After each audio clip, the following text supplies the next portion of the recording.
Algo acaba de cambiar en América del Norte y no es un titular más de tensiones comerciales. Es otra cosa. Es el momento en que el acuerdo que se suponía que iba a garantizar estabilidad, el TMEC, el USMCA, entra por primera vez en su revisión formal, y de repente todos recuerdan una verdad incómoda. Este tratado no es eterno, no es automático y no es intocable. Si tú pensabas que esto era una relación asegurada entre vecinos, lo que viene te va a sonar mucho más parecido a una prueba de fuerza, una batalla por reglas nuevas y una señal de que el continente entero está entrando en una fase más dura. Porque mientras la mayoría de medios lo cuentan como si fuera un trámite técnico, lo que está pasando detrás es una pelea por el control de las cadenas de suministro, por quién define qué se fabrica, dónde se fabrica y bajo qué condiciones. Y cuando en Washington se empieza a hablar de reformas, barreras no arancelarias, reglas de origen más estrictas, minerales críticos y dumping, no están hablando de papeles. Están hablando de poder, de presión, de quién cede primero. Lo primero que tienes que entender es esto. El TMEC tiene una especie de reloj interno, una cláusula de revisión que obliga a los tres países a sentarse, mirar el acuerdo y decidir cómo sigue. Y esa revisión llega en julio de 2026. Eso por sí solo ya cambia la psicología de todos los actores. Porque cuando se acerca una revisión, el acuerdo deja de sentirse como un suelo firme y empieza a sentirse como un contrato renegociable. Y en ese instante, el lenguaje se vuelve más agresivo, las amenazas vuelven, los políticos prueban hasta dónde pueden empujar, y los mercados empiezan a hacer cuentas como si el escenario impensable pudiera volverse real. Por eso, lo que ocurrió en los últimos días no es un detalle, es una señal. Estados Unidos y México aceptaron iniciar conversaciones formales sobre posibles reformas del acuerdo, y al mismo tiempo, Trump y Claudia Sheinbaum hablaron directamente de comercio y seguridad en una llamada que en público se vendió como productiva, pero que en privado tiene una lectura mucho más fría. Se están midiendo, se están tanteando, están explorando qué va a pedir cada uno en esta revisión, y qué está dispuesto a bloquear si no consigue lo que quiere. Y aquí aparece el detalle que casi nadie explica con claridad. Una revisión no significa fin automático, pero sí abre la puerta a que el acuerdo cambie de forma profunda. Si en ese proceso un país decide endurecer condiciones, presionar con tarifas o usar el tema como palanca política interna, el equilibrio regional se puede volver frágil muy rápido. No necesitas que alguien anuncie una ruptura para que el sistema empiece a crujir. Basta con que la incertidumbre crezca. Basta con que las empresas no sepan si las reglas de origen van a cambiar. Basta con que los proveedores se pregunten si su cadena seguirá siendo cumplidora o si de pronto quedará fuera. Y cuando eso pasa, el dinero se vuelve nervioso. Ahora piensa en la escena completa. En 2025, la palabra arancel volvió a sonar como arma política. Y cuando un presidente decide que puede usar tarifas como amenaza recurrente, lo que está diciendo no es vamos a negociar. Está diciendo, yo puedo encender un incendio si no me das lo que quiero. Con el TMEC entrando en revisión, ese estilo se vuelve todavía más peligroso, porque el momento es perfecto para exigir concesiones. Y Trump lo sabe. Por eso escuchas frases como, el acuerdo es irrelevante, o comentarios diseñados para debilitarlo públicamente justo antes de sentarse a la mesa. Es una táctica clásica. Bajar el valor del pacto para que el otro negocie desde el miedo. Pero no solo Washington está jugando duro, México también está leyendo el tablero. Y aquí es donde la historia se pone interesante, porque México llega a esta revisión con algo que hace 20 años no tenía.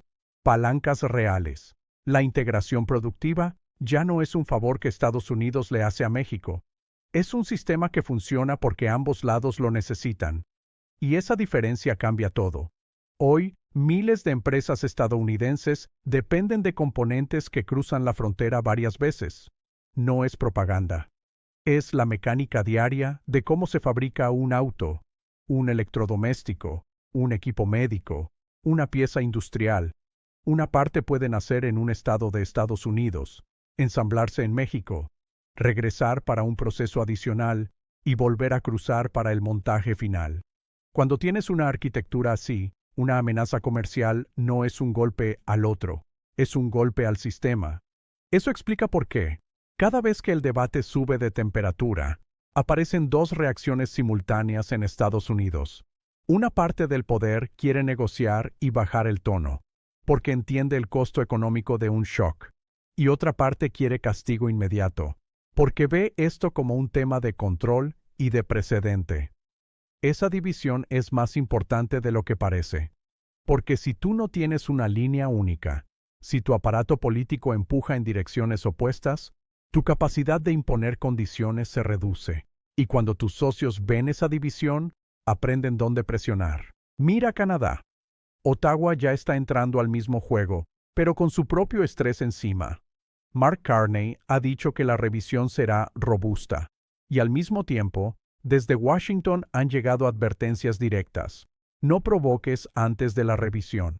Y el punto más tenso, el que suena casi como una amenaza disfrazada, es el tema China.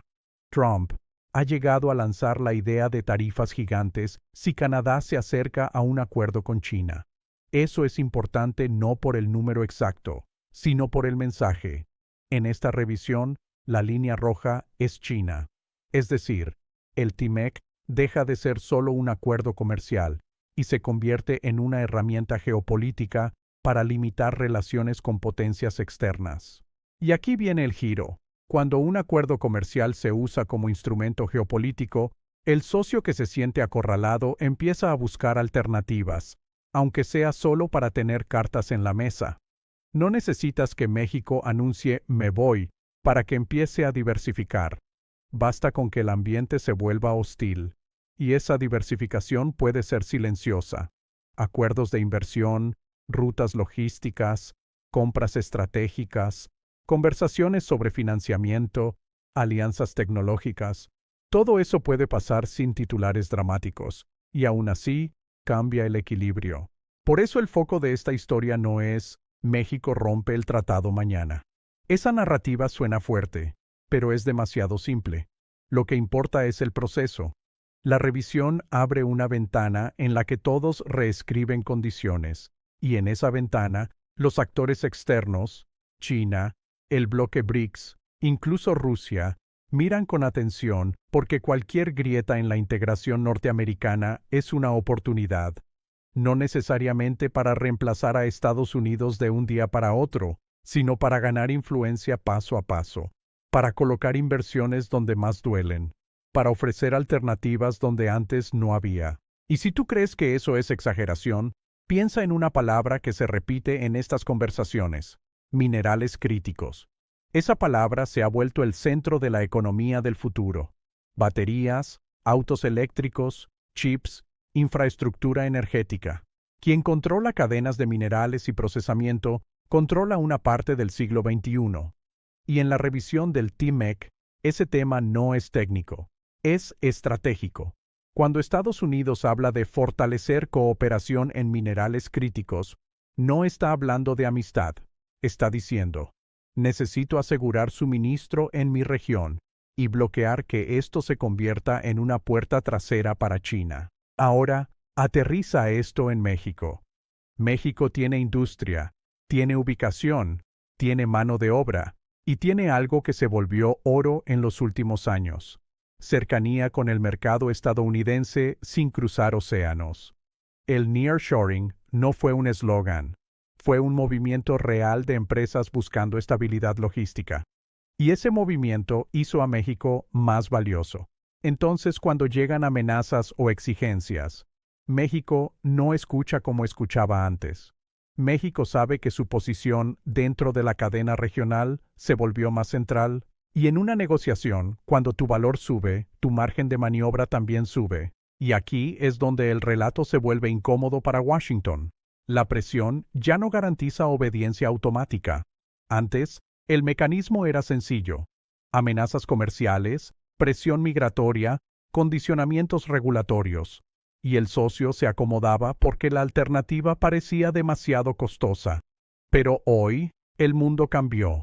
Las alternativas existen, aunque sean imperfectas. El financiamiento no viene solo de instituciones tradicionales. La inversión no viene solo de un lado. La tecnología no es monopolio de un bloque. Y aunque Estados Unidos siga siendo el actor más pesado en la región, el simple hecho de que existan alternativas reduce la efectividad de sus herramientas. Eso explica por qué cada frase pública de Trump sobre el TMEC tiene doble lectura. Cuando dice que no lo necesita, está mandando un mensaje a su base doméstica, pero también está enviando una señal a los mercados. Todo puede cambiar. Y los mercados odian eso. Las empresas odian eso. Porque si el acuerdo se siente inestable, las inversiones se frenan, los planes se revisan, los costos suben. Y no hace falta que el Dow Jones caiga 1000 puntos para que la economía real lo sienta.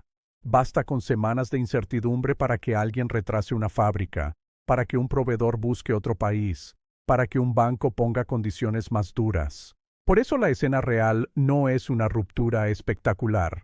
La escena real es una negociación larga donde cada uno llega con su lista. Estados Unidos quiere endurecer reglas de origen, quiere atacar lo que llama barreras no arancelarias en México, quiere protección más dura para ciertos sectores, quiere control sobre la puerta china. México quiere proteger su margen de soberanía regulatoria, quiere evitar que la revisión se use como chantaje constante, quiere estabilidad para su industria, quiere que la región funcione sin convertirse en rehén de ciclos políticos en Washington. Canadá quiere sobrevivir a la presión de un vecino más grande, sin quedar atrapado entre Estados Unidos y China. Y en medio de esa tensión, está el mundo observando, listo para aprovechar cualquier vacío. Ahora, lo más fuerte de todo esto es el elemento psicológico.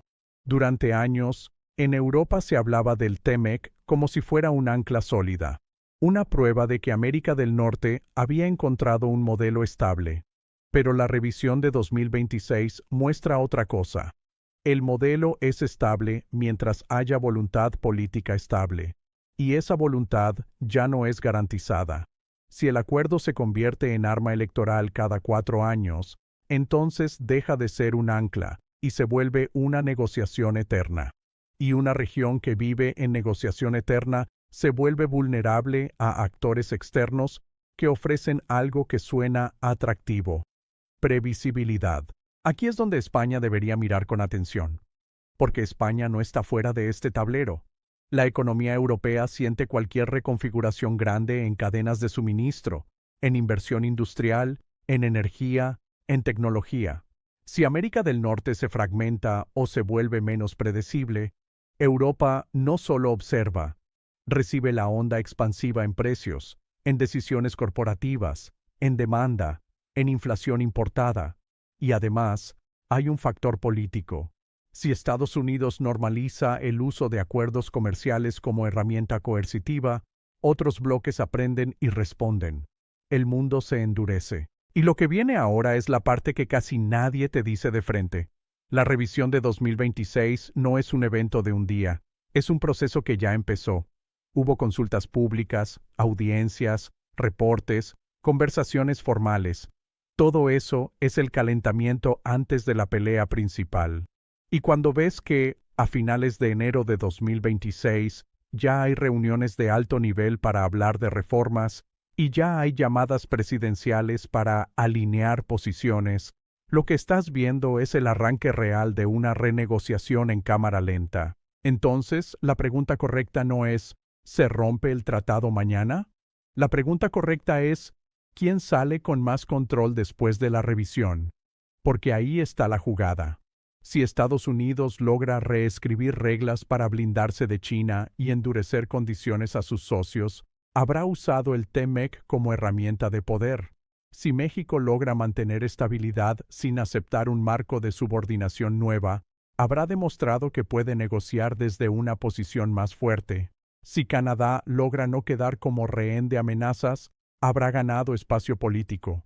Y si el proceso se vuelve caótico, si se llena de amenazas y golpes de efecto, entonces el gran ganador no estará en América del Norte, estará afuera, esperando que la región se desgaste para entrar con ofertas, inversiones y alternativas. Y aquí viene lo más inquietante. Este tipo de revisiones no solo cambia reglas, cambia comportamientos. Una empresa que siente que su futuro depende de un presidente y no de un marco estable, empieza a diversificar por instinto. Un país que siente que cada ciclo electoral puede volverse un chantaje empieza a buscar cobertura.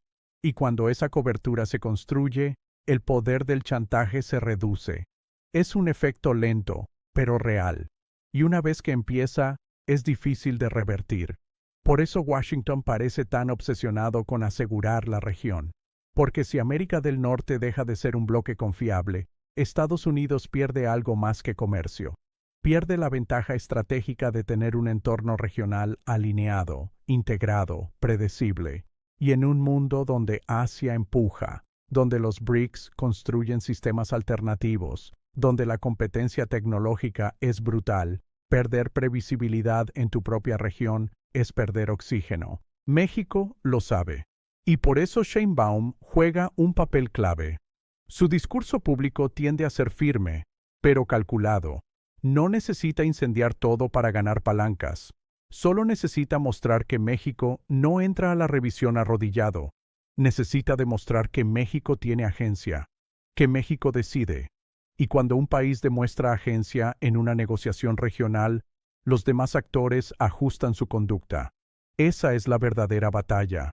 Lo que viene, entonces, es una cadena de momentos donde la gente va a ver noticias sueltas y no va a unir los puntos. Un día será una frase de Trump, otro día será un comunicado de USTR, otro día será una medida técnica sobre reglas de origen, otro día será un debate sobre dumping de manufacturas, otro día será una discusión sobre energía y soberanía, y mientras el público se cansa del tema, el tablero se mueve por debajo, hasta que, de pronto, un anuncio o una decisión muestre el resultado de meses de presión. Y cuando eso pase, muchos dirán, nadie lo vio venir. Pero sí se vio venir. Se vio venir desde el momento en que el TEMEC entró a su revisión formal y se convirtió en un campo de batalla político. Se vio venir desde el momento en que un presidente decidió que podía llamar irrelevante a un acuerdo que sostiene cadenas industriales enteras. Se vio venir desde el momento en que China se convirtió en el fantasma que aparece en cada conversación comercial en Washington. Se vio venir desde el momento en que Canadá fue advertido con amenazas gigantes solo por la idea de acercarse a Pekín. Se vio venir desde el momento en que México entendió que su valor en la cadena regional le daba margen para resistir y negociar. Así que si tú quieres entender lo que realmente está pasando, míralo como lo que es. No una pelea por aranceles, sino una pelea por el diseño económico del continente. Una pelea por el futuro industrial, por el control tecnológico, por quién define las reglas del juego cuando el mundo ya no es de un solo centro. Y lo más inquietante para Washington no es que exista tensión, eso siempre existió. Lo inquietante es que esta vez la tensión llega con alternativas encima de la mesa, con actores externos listos para entrar, y con una cláusula que obliga a decidir. La hegemonía no colapsa cuando alguien la derrota de frente. Se desgasta cuando deja de ser inevitable. Y en América del Norte, esa sensación de inevitabilidad se está erosionando. No porque México vaya a romper todo mañana, sino porque el simple hecho de que el acuerdo sea revisable, renegociable y politizable abre una puerta que antes estaba cerrada. Y una vez que esa puerta existe, todos empiezan a preguntarse lo mismo. ¿Quién manda realmente cuando llega la hora de reescribir el contrato? Esa es la pregunta que se está respondiendo ahora mismo. Y el resultado no solo va a afectar a México, Estados Unidos y Canadá. Va a marcar el tono del comercio global en los próximos años. Porque si el bloque más integrado del hemisferio entra en una etapa de negociación permanente, el mensaje al resto del mundo es brutal. La era de la estabilidad fácil terminó. Y lo que viene después es un mundo de bloques, presión, acuerdos condicionados y soberanía negociada. La gente va a querer creer que esto se arregla con una llamada y una sonrisa, pero la realidad es más fría. Ya empezó la revisión, ya empezó la pelea, y lo que salga de ahí va a definir si América del Norte sigue siendo un bloque fuerte o se convierte en un territorio disputado donde cada crisis abre espacio para que otros entren. Y si algo quedó claro en estos días, es que Washington ya no puede asumir obediencia automática. Ahora tiene que negociar, y negociar de verdad. En un mundo donde la palabra alternativa ya no suena a fantasía,